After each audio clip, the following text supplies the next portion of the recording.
신약성경 103면 누가복음 8장 4절에서 15절까지의 말씀입니다. 하나님의 말씀을 봉독하겠습니다. 각 동네 사람들이 예수께로 나와 큰 무리를 이루니 예수께서 비유로 말씀하시되 씨를 뿌리는 자가 그 씨를 뿌리러 나가서 뿌릴새 더러는 길가에 떨어짐에 밟히며 공중의 새들이 먹어버렸고 더러는 바위 위에 떨어짐에 싹이 났다가 습기가 없으므로 말랐고 더러는 가시떨기 속에 떨어짐에 가시가 함께 자라서 기운을 막았고 더러는 좋은 땅에 떨어짐에 나서 100배의 결실을 하였느니라.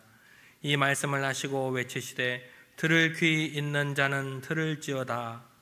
제자들이 이 비유의 뜻을 물으니 이르시되 하나님 나라의 비밀을 아는 것이 너희에게는 허락되었으나 다른 사람들에게는 비유로 하나니 이는 그들로 보아도 보지 못하고 들어도 깨닫지 못하게 하려 함이라. 이 비유는 이러하니라. 씨는 하나님의 말씀이요 길가에 있다는 것은 말씀을 들은 자니 이에 마귀가 가서 그들이 믿어 구원을 얻지 못하게 하려고 말씀을 그 마음에서 빼앗는 것이요 바위 위에 있다는 것은 말씀을 들을 때에 기쁨으로 받으나 뿌리가 없어 잠깐 믿다가 시련을 당할 때에 배반하는 자요 가시떨기에 떨어졌다는 것은 말씀을 들은 자이나 지내는 중 이생의 염려와 재물과 향락의 기운이 막혀 온전히 결실하지 못하는 자요 좋은 땅에 있다는 것은 착하고 좋은 마음으로 말씀을 듣고 지키어 인내로 결실하는 자니라. 아멘. 날 사랑하신 주님의 은혜에 늘 감사하는 저와 여러분 모두가 되시기를 바랍니다. 한 주간 평안하셨습니까? 우리가 살아가고 있는 시대는 알고리즘의 시대입니다. 여러분들이 핸드폰으로 뭔가를 하나 찾아보기라도 한다면 유튜브나 인스타그램이나 페이스북이나 때로는 쿠팡에 뭔가를 하나 찾아보기만 해도 이 핸드폰은 우리의 관심사를 정확하게 알고 수많은 정보와 영상들을 쉴 새 없이 우리에게 추천을 해줍니다. 네가 좀 아까 이거 찾아봤잖아. 이거 필요할 것 같은데? 이런 영상이 좋을 것 같은데? 그런데 오늘 본문은 세상 그 어떤 알고리즘보다 더 오래전부터 훨씬 더 꾸준하게 우리에게 알림을 보내주시는 분이 계시다고 말씀하고 있습니다. 그분이 누굴까요? 하나님이십니다. 하나님. 오늘 여러분이 읽으신 말씀은 씨 뿌리는 농부의 비유가 아니라 씨를 받아들이는 네 종류의 땅에 대해서 말씀하고 있습니다. 예수님께서는 하나님의 말씀을 씨앗이라고 비유하셨고 그 말씀을 듣는 우리의 마음을 밭에 비유하셔서 이 말씀을 비유를 들어주고 계십니다. 하나님께서는 오늘도 우리에게 생명의 말씀이라는 귀한 씨앗을 우리의 마음밭에 뿌려주고 계십니다. 여러분이 드리고 있는 이 예배를 통해서 때로는 성경 말씀을 통해서 여러분이 살아가는 일상의 삶의 순간순간을 통해서 하나님의 그 생명의 말씀의 씨앗이 여러분에게 뿌려지고 있다는 것입니다. 그러나 그 씨앗이 땅에 들어가서 싹을 틔우고 자라고 열매를 맺을지는 전적으로 우리의 마음밭의 상태에 달려 있다는 것입니다. 그래서 오늘 예수님께서는 비유를 통해서 네 종류의 밭을 말씀하고 계시는데 이 비유의 말씀은 저 교회 밖에 있는 세상의 많은 사람들을 향한 말씀이 아니라 이 예배 가운데 있는 바로 저와 여러분에 관한 말씀입니다. 첫 번째 밭은 어디죠? 첫 번째 밭이 길가입니다. 길가. 오늘 본문 5절과 12절 말씀을 같이 한번 읽어보실까요? 시작. 씨를 뿌리는 자가 그 씨를 뿌리러 나가서 뿌릴새 더러는 길가에 떨어짐에 밟히며 공중의 새들이 먹어버렸고 길가에 있다는 것은 말씀을 들은 자니 이 마귀가 가서 그에게 믿지 못하게 하려고 말씀을 그 마음에서 빼앗는 것이요 길이 어떤 곳입니까? 수많은 사람들과 수레와 자동차들이 다니면서 단단하게 굳어진 땅이 바로 길입니다. 그래서 그곳에 씨앗이 뿌려져도 땅속으로 들어가지 못하고 그저 표면에만 그대로 놓여 있게 되다가 사람들이 지나가다가 다 밟아버리고 새들이 파르르 하고 날아와서 그 씨앗을 냉큼 집어 먹어버리는 곳이 바로 길가입니다. 예수님께서는 이렇게 길가와 같은 마음을 가진 사람들을 말씀을 들었으나 마귀가 그들의 마음속에서 말씀을 빼앗아가서 구원을 얻지 못하는 자다라고 설명을 하고 계십니다. 그렇다면 오늘을 살아가는 우리에게 있어서 우리의 마음이 이처럼 단단해지는 이유가 뭘까요? 여러분의 마음이 무엇으로 인해서 말씀이 들어가지 못하게 단단해질까요? 오늘 여러분들 주보에서 성경 말씀을 보셨어요? 누가복음 8장 4절에서 15절 당신의 마음은 어떤 마친가요? 아유, 내가 그 얘기 알지. 내가 많이 들어봤지. 들을 만큼 들어봤어. 그 얘기는 얘기가 그 얘기지. 그런 익숙함과 교만한 마음이 우리의 마음을 단단하게 만드는 겁니다. 말씀이 선포되어도 그 말씀에 관심이 없고 오늘 이따가 예배 끝나고 점심은 뭐 먹지? 친구와 뭐 만나지? 무슨 일을 해야 되는데 어떻게 하지? 말씀에 관한 무관심이 바로 우리의 마음을 단단하게 만드는 겁니다. 특별히 요즘 들어서 우리의 마음을 단단하게 만드는 것들이 있습니다. 뭘까요? 수많은 알림들입니다. 알림. 한 그리스도인이 있습니다. 그는 주일 아침에 와서 정성스레 예배를 드립니다. 목사님의 말씀이 선포되지만 그의 손에 쥐어진 스마트폰에는 쉴 새 없이 진동이 울려대기 시작합니다. 친구의 SNS에 새로운 게시물이 올라왔다는 알람, 주식시장에 아버지 속보가 떴다는 알람, 또 쇼핑몰에 할인 쿠폰이 떴다는 알람 등으로 이 핸드폰이 울려대기가 쉬지 않습니다.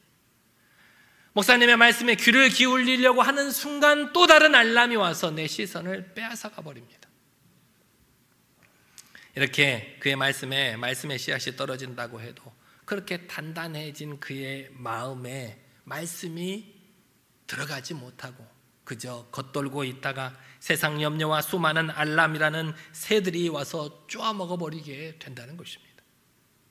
그렇게 예배는 잘 드린 것 같지만 정작 집에 돌아가서 오늘 목사님이 뭐라고 말씀하셨더라 기억이 안 납니다. 사랑하는 여러분, 오늘 여러분의 마음이 이와 같지 않으신지 모르겠습니다. 주일이라는 시간과 이 성전이라는 공간을 거룩하게 구별하지 못하고 주일날 이 성전에 와서 앉아 계시면서도 세상의 분주함을 그대로 안고 와서 이 자리에 앉아 계시지는 않는지 여러분의 마음을 한번 살펴보시기를 바랍니다. 이렇게 예배 시간에도 세상의 여러 가지 소식들을 끊임없이 확인해야만 안심이 되는 그런 마음에는 말씀의 씨앗이 뿌리를 내릴 수가 없습니다. 그래서 우리는 우리 마음을 단단하게 만드는 이런 세상의 많은 알림들을 의도적으로 끄는 용기가 필요합니다. 핸드폰에 알람을 끌 수 있어요. 여러분들 지금 핸드폰은 어떤 상태이십니까? 진동입니까? 아니면 소리 나게 그대로 갖고 계십니까? 주일 예배 때 10분 정도 일찍 오셔서 휴대폰을 비행기 모드로 바꾸면 됩니다. 비행기 모드는 진동도 안 울리고 소리도 안 나고 외부로부터 통신도 되지 않습니다. 이 예배 시간만큼은 세상에 그런 많은 알람들을 비행기 모드로 끊고 반가운 사람들이 있어도 인사 나누는 것도 예배 시간 후로 좀 미루고 기도함으로 주여 내가 한 주간 동안 단단해져 있던 제 마음을 갈아엎어 주옵소서라고 기도할 수 있는 여러분들이 되시기를 바랍니다. 말씀에 집중하기 위한 팁을 좀 알려드리자면 여러분들 주보 한 귀퉁이에 내가 오늘 말씀을 들으면서 감동받은 것을 한 3가지 정도 적어보시면 도움이 됩니다.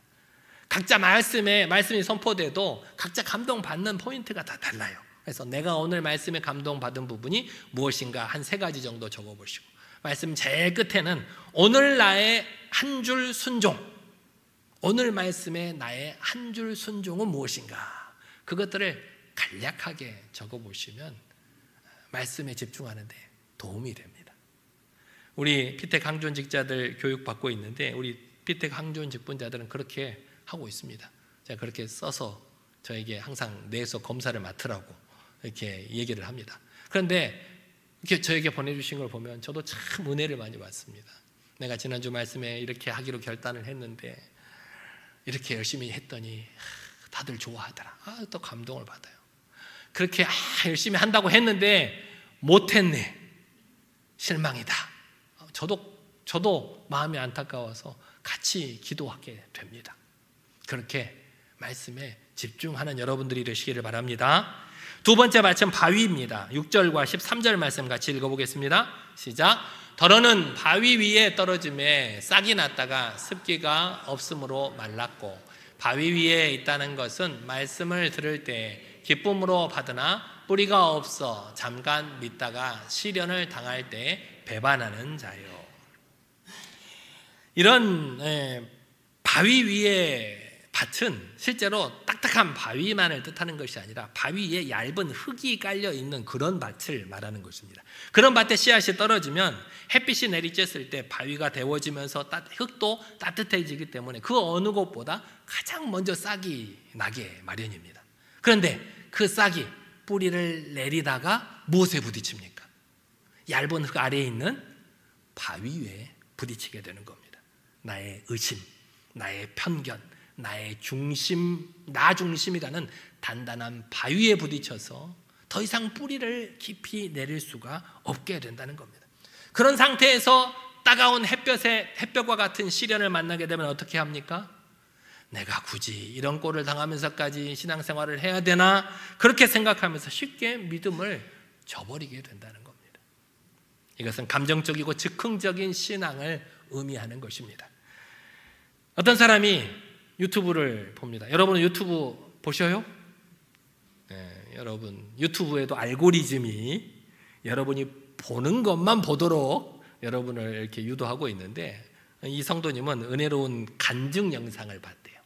은혜로운 간증 영상을 보고 참 감동을 받아가지고 눈물을 흘리면서 아멘 하고 외치면서 자신의 SNS에 샵 은혜로운 주일, 샵 주일 감사해요 라는 해시태그와 함께 자신이 이 은혜로운 간증 영상을 듣고 어떻게 살아가겠노라고 결단하는 글을 자신의 SNS에 올렸대요.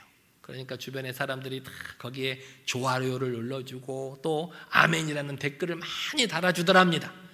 그 순간 이 성도는 자신이 대단한 믿음을 가진 것처럼 느껴졌습니다. 내가 이렇게 결단했더니 이렇게 많은 사람들이 호응해주고 동참해 주는구나. 그런데 그 뜨거운 열정이 식기도 전에 그는 일상으로 돌아와서 각종 시련을 만나게 됩니다. 직장 상사에게 부당한 꾸지람을 당했거나 믿었던 친구에게 서운한 말을 들었을 때, 혹은 기도하던 문제가 쉽게 해결되지 않고 응답이 빨리 오지 않을 때, 하나님 정말 살아계시기는 한 건가요? 왜 나에게 이런 시련을 주시나요? 라고 하나님은 쉽게 원망하고 그 믿음을 저버린다는 것입니다. 왜 그럴까요? 그 믿음의 뿌리가 감정이라는 얕은 흙에만 있고 뿌리 깊이 뿌리를 내리지 못했기 때문입니다.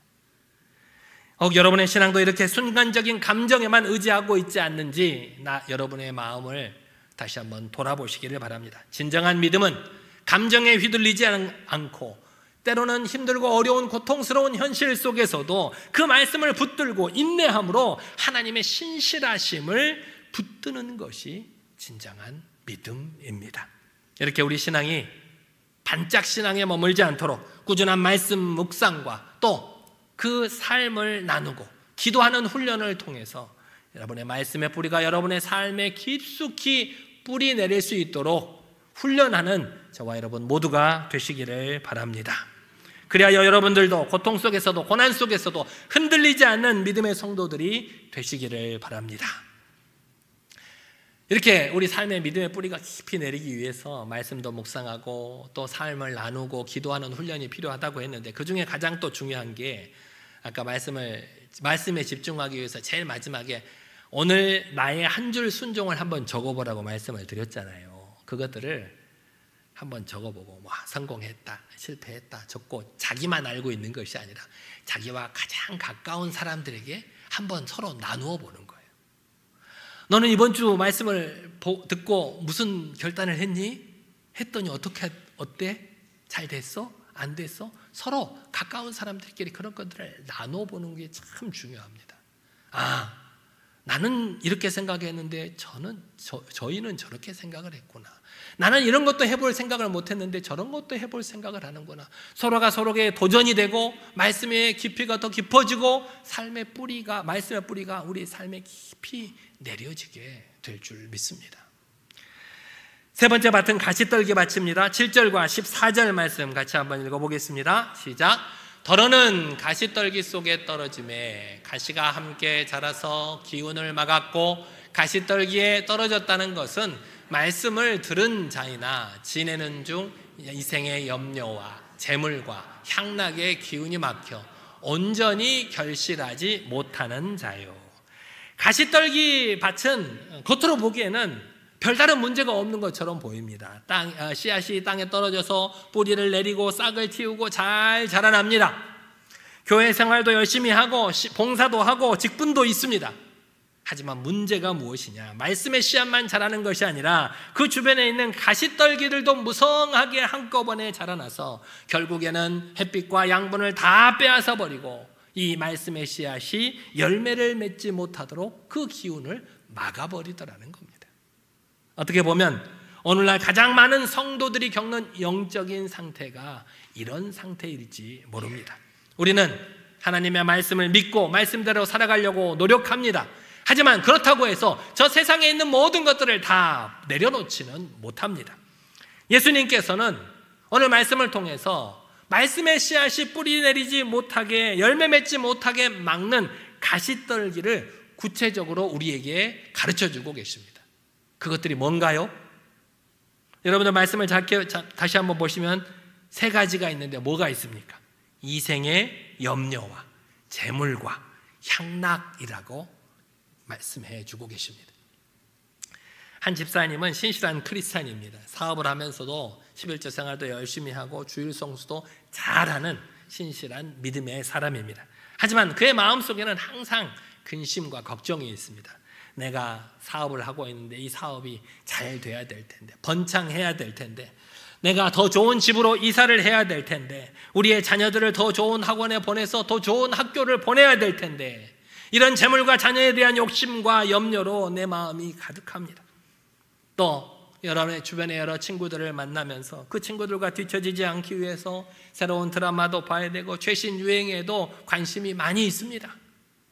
이런 것들이 나쁘다는 것이 아닙니다. 하지만 이런 것들이 하나님의 말씀보다 나의 시간을 더 많이 빼앗아 간다면, 나의 에너지와 나의 마음을 빼앗아 간다면, 이런 것들이 바로 내 영혼의 양분을 훔쳐가는 가시떨기가 되는 것입니다.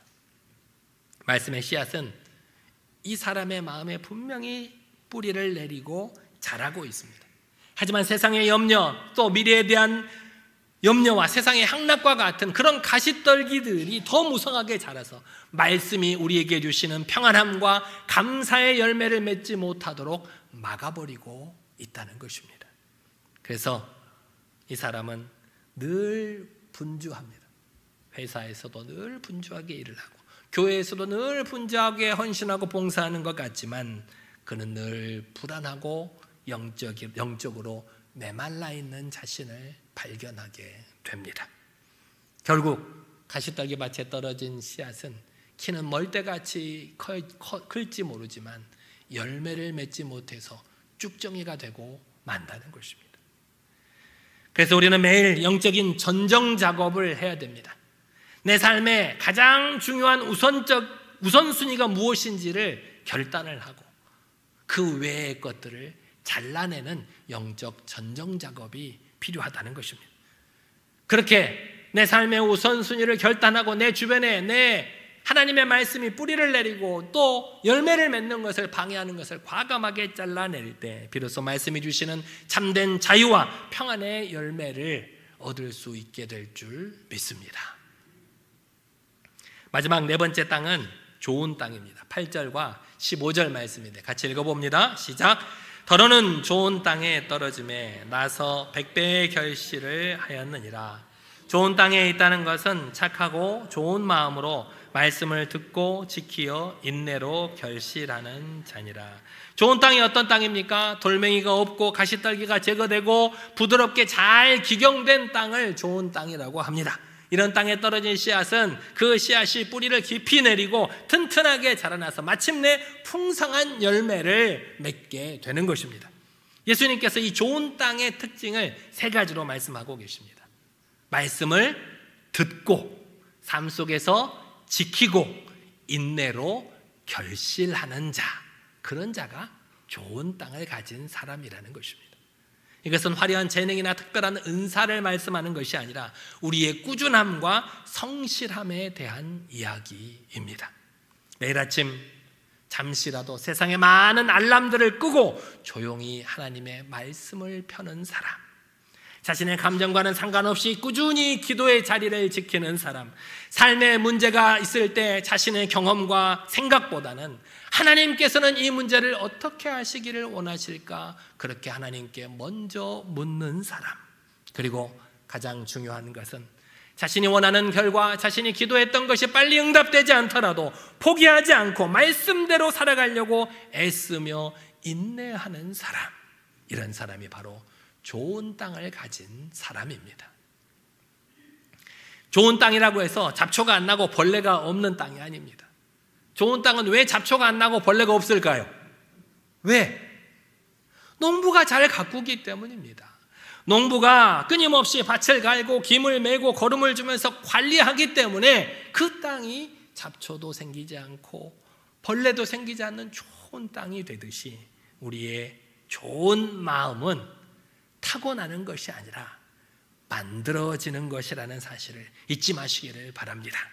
매일 시간을 정해서 말씀을 보고 힘들어도 꾸준히 기도하고 내키지 않아도 하나님의 말씀에 순종하려고 하는 그런 영적인 경작 과정을 통해서 우리의 마음은 비옥한 옥토가 될 수 있는 것입니다.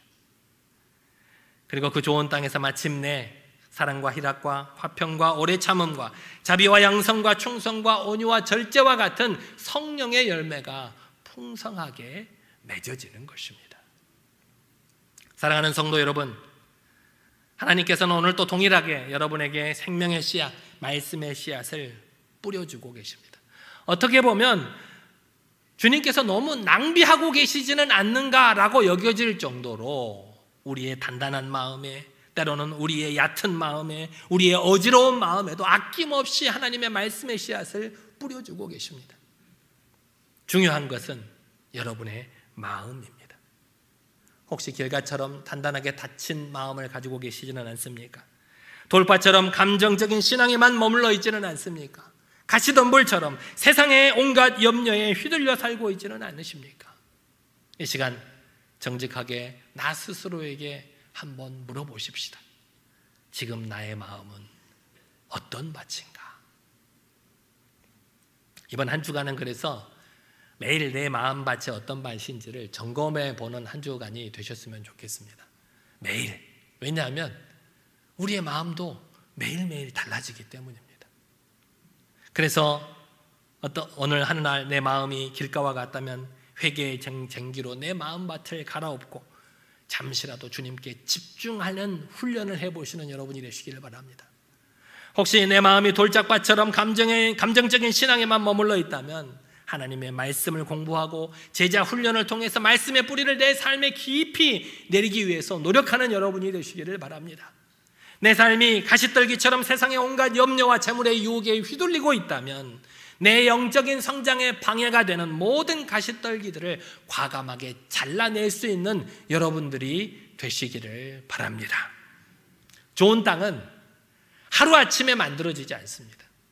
내가 노력한다고, 내가 결단했다고 하루아침에 만들어지지 않습니다. 매일 말씀을 듣고 내 삶으로 지키기 위해서 노력하고 어렵더라도 어려운 순간에도 포기하지 않고 인내할 때 비로소 삶의 성령의 풍성한 열매가 맺어지게 되는 것입니다.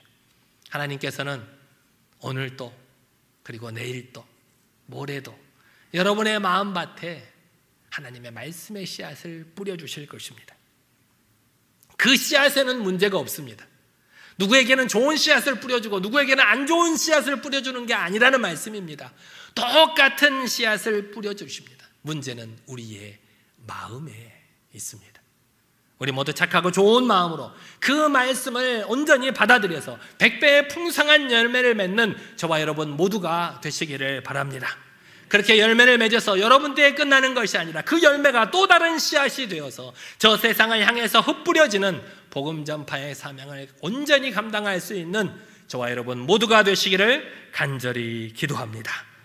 이 시간 다 같이 함께 기도하겠습니다. 하나님, 나의 마음이 굳어져 있음을 회개하오니 용서하여 주옵소서. 감정에 따라 요동치는 나의 얕은 믿음을 회개합니다. 세상의 가시떨기로 인해 성령의 열매를 맺지 못했음을 회개하오니 용서해달라고, 다시 한번 좋은 땅으로 우리의 몸과 마음을 가꾸어 갈 수 있도록 인도해달라고 이 시간 한 목소리로 간절히 기도하겠습니다.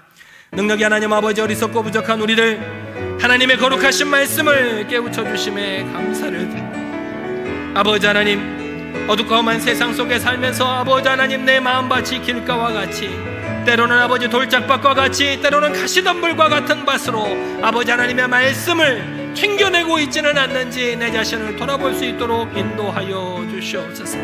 매일 매순간 나의 마음이 어떤 밭인지를 점검해보고 길가와 같다면 회개의 증기로 마음밭을 갈아엎을 수 있도록 하시고, 돌짝밭과 같은 아버지 감정적인 신앙이 있다면 말씀과 제자 훈련을 통해서 말씀의 뿌리를 깊이 내리기에 도와주시고, 가시떨기와 같다면 아버지 하나님, 세상의 모든 재물과 세상의 염려를 잘라버리고 온전하게 주님만을 의지하는 삶을 살아낼 수 있도록 인도하여 주시옵소서. 매일 하나님의 말씀을 듣고 그 말씀을 내 삶으로 지키며 때로는 어렵고 고난의 순간이 있더라도 포기하지 않고 인내함으로 하나님께서 우리에게 주시는 풍성한 성령의 열매를 맺을 수 있도록 역사하여 주시옵소서. 아버지 하나님께서 우리에게 맡겨주신 아버지 하나님 그 복음 전파의 사명을 그렇게 감당해낼 수 있는 우리가 될 수 있도록 인도하여 주시옵소서. 살아계신 하나님 아버지, 오늘도 어김없이 저희 마음밭에 말씀의 씨앗을 뿌려주시니 감사를 드립니다. 수많은 세상의 소음과 알림으로 굳어진 저희의 마음을 부드럽게 기경함으로 주님의 말씀에 온전히 집중할 수 있도록 인도하여 주시옵소서. 나의 감정에 따라 요동치는 얕은 신앙이 아니라 어떤 시련 속에서도 흔들리지 않는 말씀의 깊은 뿌리를 내리게 하옵소서. 성공과 염려라는 세상의 가시떨기들을 잘라내고 오직 주님께서 주시는 참된 평안과 감사의 열매를 맺게 하여 주시옵소서. 그렇게 우리 모두가 좋은 땅이 되어 말씀을 듣고 지키고 인내함으로 풍성히 열매를 맺어 하나님께 기쁨이 되는 자녀들이 다 될 수 있도록 인도하여 주옵소서. 예수님 이름으로 기도드리옵나이다. 아멘.